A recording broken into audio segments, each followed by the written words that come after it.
Here in this display case, we see some good examples of the earthen tones of Cowan pottery. There were many of them. Marigold luster is probably the brightest of these tones, and you see that represented by a bowl and some candlesticks and some little vases. And then the vases on the left that have the black drip over them, that kind of has a nice contrast. And then in the front of the middle case, we see a little ceramic sign that says Cowan, and this is just a dealer sign that was used by stores that were selling Cowan pottery. And so the studio actually made the little display piece out of the sign that says Cowan. And down below we have the unicorn candlesticks in the foreground in foliage.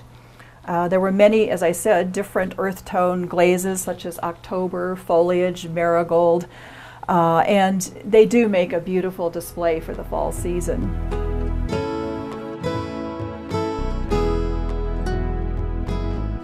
Now we're getting into some of the more purpley glazes. Copper is a fun one because practically every copper piece looks different. They range from looking purple to sort of brownish to black. And so, it was kind of difficult to control how that color would come out, but that makes the pieces more distinctive and unusual because every one was a little different. And then in the center here, we see another flower frog figurine. This is Tambourine Dancer by Wayland Gregory. And this would typically be used by 1920s housewives in the center of their dining room table. They would have some flowers coming out of the little frog on the bottom, and then the large bowl would be surrounded by comports and perhaps some candlesticks. And on the bottom are some larger pieces, again in the more purpley ranges. We have come to the last case in the Cowan Alcove, and here we see some very fine examples of hand-decorated pottery. On the top we have Thelma Fraser's Amazon vase, and there's a very interesting historical photo showing her decorating this exact vase. Interestingly, this little plate on the bottom actually shows a ship in the center, which is kind of a different kind of design.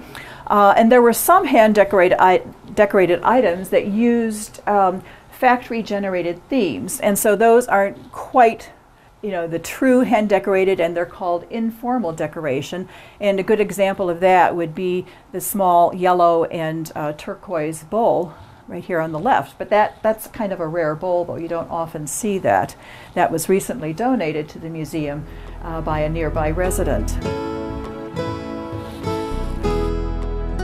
Not only did Cowan pottery produce many distinctive higher-end items that only wealthier families could afford, but Guy Cowan felt it was important to make beautiful objects available to all ranges of income. And so there were many smaller items and affordable items that were produced by the Cowan Pottery Studio. In fact, by the late 1920s, about 175,000 pieces per year were being produced at the Cowan Pottery Studio on Lake Road in Rocky River.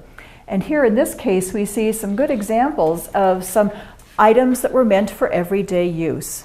And in particular, lots of smoking accessories were produced by the Cowan Pottery Studio. So Guy Cowan even designed a line of bridge party favors that were built around the smoking theme. And so there were little individual ashtrays or nesting ashtrays over here. Some very beautiful ashtrays such as the Larkspur Blue Frog here, or the Oriental Red ashtray, or the caramel ashtray in back with the stag in the center. And there was a large variety of potpourri jars and dresser top items and tea sets. Here we have a lovely springtime tea set in daffodil yellow. And then there were some unusual items such as these 4 doorknobs that we see on the Alice in Wonderland theme. Those were designed by Wayland Gregory. But perhaps the most unusual item we have in the whole museum is this piece. Cowan Pottery did a number of tile jobs for drugstores in the late 20s, early 30s. And we think this comes from one of those jobs because this is a hot dog cooker or a wiener cooker that was used, behind the counter of a drugstore. It's fun to design a display around a different theme, and this theme happens to be a nautical theme because I noticed that there were many objects in Cowan pottery that had some sort of relationship to water or the sea. And here it's very obvious. You can see lots of nautical items such as the flying fish candlesticks and the beautiful swan and the wave bowl. And then on the bottom we have two seahorses, which were actually part of a larger piece called the Rhine Maiden's Fountain. And the rest of that piece is at the Cleveland Museum of Art. Our guy Cowan was a very collaborative artist, and he worked with many of his colleagues at the Institute of Art and also some of his students, such as Victor Schreckengast or Thelma Fraser. But he also enlisted the help of colleagues in the greater art world and asked artists who were already well established to create pieces in the ceramic medium. And here is a good example. F. Louis Mora was a distinguished Hispanic American painter. He was known for his paintings of Southwest American Indian themes or Native American themes. But our guy Cowan convinced him to do his Southwest themes in some ceramic pieces. But the most interesting piece here might be the Navajo Brave, which was actually obtained by one of our friends in the community who obtained it at a celebrity auction online, and it was said to be from the home of Mary Pickford, the famous Hollywood actress. It came from her home, Pickfair. And of course, the person who bought that thought it was pretty interesting, but he wanted to verify that even further. And so he started looking in books about Hollywood design, and especially Art Deco styles of Hollywood homes in the 30s. And he found a chapter on Pickfair, and one of the photos showed the Western Room at Pickfair, and there in the distance you could see this exact statue of the Navajo youth. F. Louis Mora was a great admirer of our guy Cowan, and we have some correspondence from Mora to Cowan, and he's expressing the feeling that he hopes that the Cowan Pottery Studio will be able to reopen, but sadly it was not. Cowan Pottery produced what seemed like tons of vessels or holders, things like vases and urns and bowls and strawberry jars and ivory jars, and the case next to me displays some of those pieces. And some of them are actually quite unusual. They have an unusual combination of colors, such as this vase right here in the violet and green.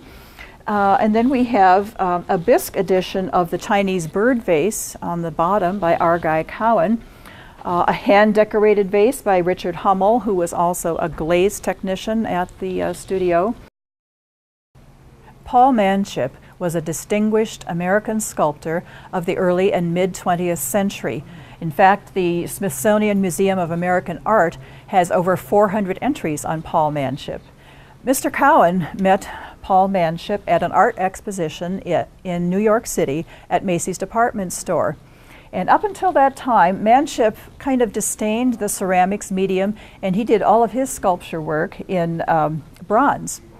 And Guy Cowan was able to show him some of the products of the Cowan Pottery Studio and talk to him. And Manship was so impressed that he agreed to convert his Europa theme to a ceramic piece. And so here is the result, the terracotta Europa, which we also have on the cover of our museum guide by Paul Manship, a very distinguished artist. And just to point out, his most famous piece is the Prometheus Fountain right in the center of Rockefeller Plaza in New York City. This is an unusual display case because in and of itself it is an antique. This furnishing is from the Schlother home. The Schlothers lived in Rocky River at the turn of the last century. Mr. Schlother was a brewmaster. Mrs. Schlother donated lots of money and fine arts objects to the library.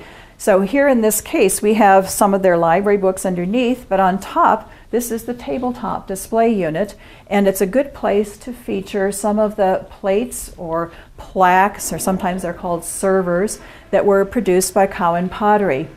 And in the center is a very distinctive design that is the Trojan horse myth.